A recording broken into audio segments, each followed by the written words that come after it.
이런 환경에서 자라는 아이들에게 미안함을 느낀다는 이승미 씨. 매일 딸의 하교 시간에 맞춰 퇴근을 하고 있습니다. 같이 갈까? 밑에 내려간다. 손으로 건너갑시다. 승미 씨는 등하굣길 아이 손을 놓지 못합니다. 아 맞다. 오늘 캠페인 활동했지? 통학로가 불안하기 때문입니다.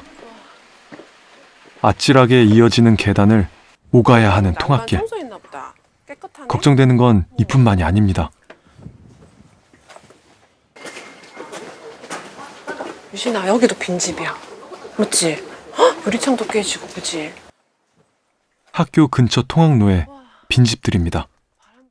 여기는 안에도 너무 깜깜하기 때문에 절대 엄마 아빠랑 같이 와야지. 혼자 다니면 안 돼. 위험해. 알겠지? 봐봐. 헉, 안에 거미줄도 있다. 빈집이 된 지가 오래됐나 보다. 그치? 혼자 다니면 안 돼. 인구가 급격히 줄어든 지역의 가장 큰 문제 중 하나는 빈집입니다. 좁은 골목으로 이어지는 통학로를 따라 깨진 유리창, 거미줄 가득한 빈집들이 이렇게 방치돼 있습니다. 좀 불안하죠. 빈집들이 중간중간에 너무 많아서요. 또 빈집들이 많으면 모르는 사람들 와가지고 안에서 부셔부셔거리면 너무 무서워요. 저녁에 특히 밤에 지나갈 때요. 실제 유진이의 학교에서 집까지 등굣길을 따라가 봤습니다.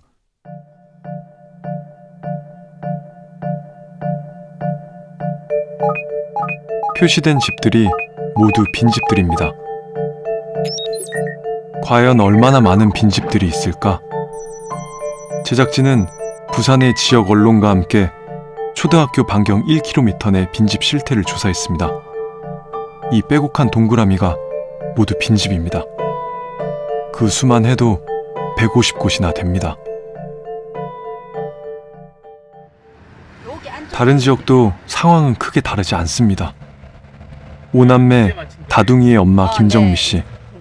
등굣길 안전 문제 때문에 직접 아이들의 등하교를 책임지고 있습니다. 선생님 말씀 잘 듣고 안녕.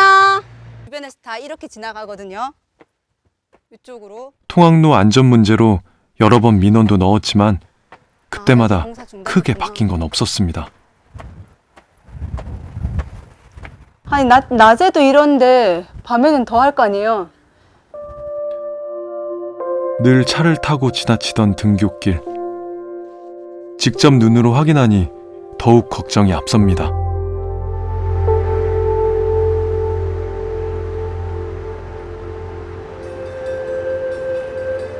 여기 큰 길 건너서 요렇게 큰 길 따라서 저기 학교로 가거든요.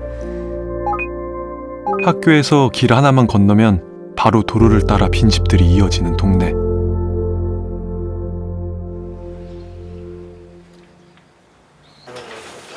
부모가 되는 기쁨이 커 오남매를 낳았습니다. 아이들이 안전한 환경에서 무탈하게 자라기를 바라는 게 부모의 마음일 텐데요. 아이들을 생각하면 미안함이 큽니다. 조금 무섭고 거기 골목길로 가면 그냥 거기에서 확 떨어진 높은 데에서 떨어지면 뭔가 죽을 것 같아서 거기 있잖아요. 거기 막 좁은 데 있잖아요. 거기에서 장난치다가 넘어지면 다칠 것 같고 저는 빈집을 계속 보면 좀 무서운 생각이 날 것 같아요. 오늘도 불안한 통학길을 지키는 김정미 씨. 저출생 시대 우리는 어쩌다 이 귀한 아이들의 안전조차 지켜주지 못하게 된 걸까요? 아이를 더 단속하는 것도 있어요. 그 불안함을 제가 계속 가지고 있기가 그러니 잔소리로 단속을 하고 털죠. 그렇지 않으면 여기서 지낼 때에 스트레스가 엄청나거든요. 결국 이 부모들에게 아이들로 잔소리를 하게 하지. 원래 이 통학길은 이 우리 지역 사회가 어떻게 보면 챙겨야 될 부분이고 책임져야 될 부분인데 온전히 고스란히 아이들에게 주어져 있고 부모도 어떻게 할 수 없는 부분이니까 단순히 넣는 것은 잔소리밖에 없는 이 형태. 이 현상이 좀 정말 속상함이 크죠. 속상하고.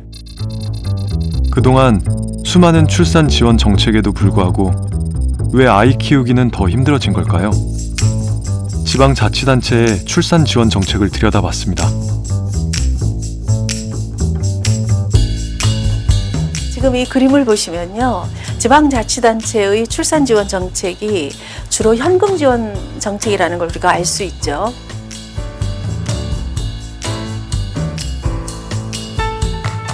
아무래도 정부가 그동안 이제 양육 비용 부족 때문에 출산을 꺼리게 된다 이런 데이터가 많았습니다. 그렇다 보니까 현금성 지원의 정책을 집중해서 펼쳐왔던 것 때문에 육아 인프라 관련된 정책이 조금 더 소외되어 있지 않았나 싶고요. 실제 예산을 살펴보면 아이를 키우는 데 필요한 육아 인프라 투자가 상대적으로 낮다는 걸 알 수 있습니다.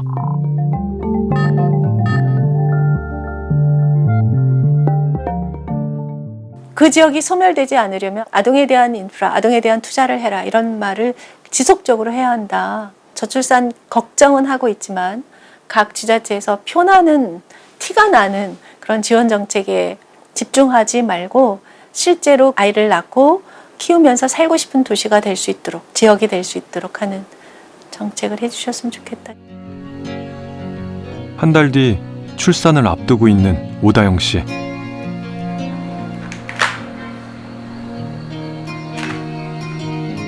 첫째 아이를 임신한 기쁨도 잠시, 저출생 시대엔 아이를 낳는 것부터 쉽지 않은 일이라고 말합니다.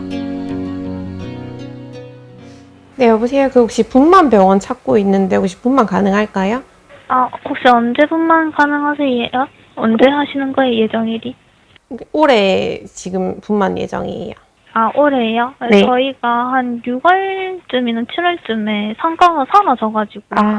네. 네, 그래서 그 이전에는 지금 가능하신데, 그 이후로는 안 되세요. 네, 알겠습니다. 네. 네.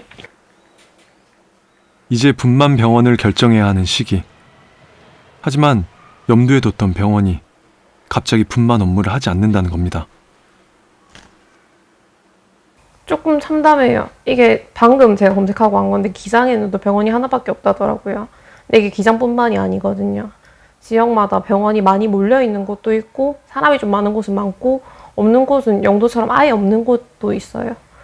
이렇게 하면 솔직히 당장 애는 가지라는 말은 하는데 그 애를 누가 받아줄 병원이 없으니까 솔직히 이게 참 안 맞다고 생각이 계속 들어요.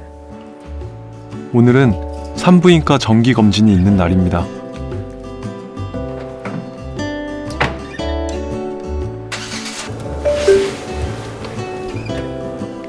병원까지는 자동차로 30분 거리. 만삭의 몸으로 운전이 어렵기에 진료가 있는 날이면 엄마의 도움을 받고 있습니다. 매번 이렇게 어머니 왔다 갔다 운전을? 뭐 딸이니까 해줘야죠. 해주긴 해주는데 그러게요. 참 힘드네요.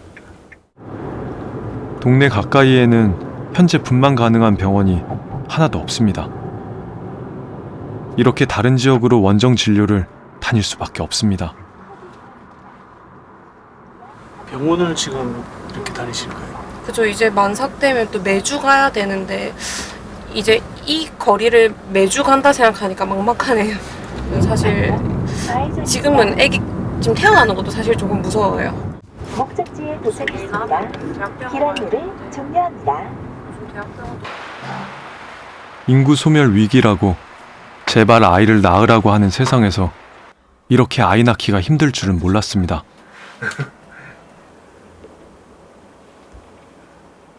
네, 여기 코고, 입술, 여기 턱. 이 앞에 동글동글한 건 탯줄이고요. 34주 며칠? 아기가 커요. 결국 태아의 안전을 위해 중요한 결정을 할 수밖에 없었습니다. 언제 나올지 모르고 전 일단 제왕절개 생각하고 있어서 날짜를 미리 좀 잡으려고요. 제가 이제 배가 많이 막달이 돼서 제가 뭐 제왕절개 자연분만 요거를 선택하는데도 거리도 영향을 끼쳤거든요. 만약에 지금 남편도 일하러 가고 친정 부모님도 만약에 지금 도움을 못 주시는 상황에서 진통이 오면 그 거리를 가서 또 아기를 놓는다 생각하니까 좀 무섭더라고요. 실제로 분만 병원과의 거리가 먼 분만 취약지일수록 산모들이 불안함에 제왕절개를 선택하고 있었습니다. 분만 인프라 붕괴가 산모들의 분만 방식에도 영향을 미쳤습니다. 1시간 안에 분만할 수 있는 뭐 병원이 없다. 산모들이 그 일상적으로 있다가 응급 상황이 언제 닥칠지도 모르고 언제 진통이 걸릴지도 모르고 그런 막연한 공포보다는 자기가 선택해서 날짜 잡고 하는 것이 훨씬 낫겠다. 뭐 그런 추세. 지금 그래서 비율로 보면 우리나라 그 제왕절개율이 굉장히 높아졌습니다. 결국은 엄마 개개인이 봤을 때는 분만이라고 하는 또 위험한 순간을 본인이 이제 겪어내야 되는 거기 때문에 엄마들 입장에서는 본인이 안전하게 분만을 할 수 있는 인프라 시설, 인적 자원 훨씬 더 큰 현실적인 도움이 될 거라 생각하거든요.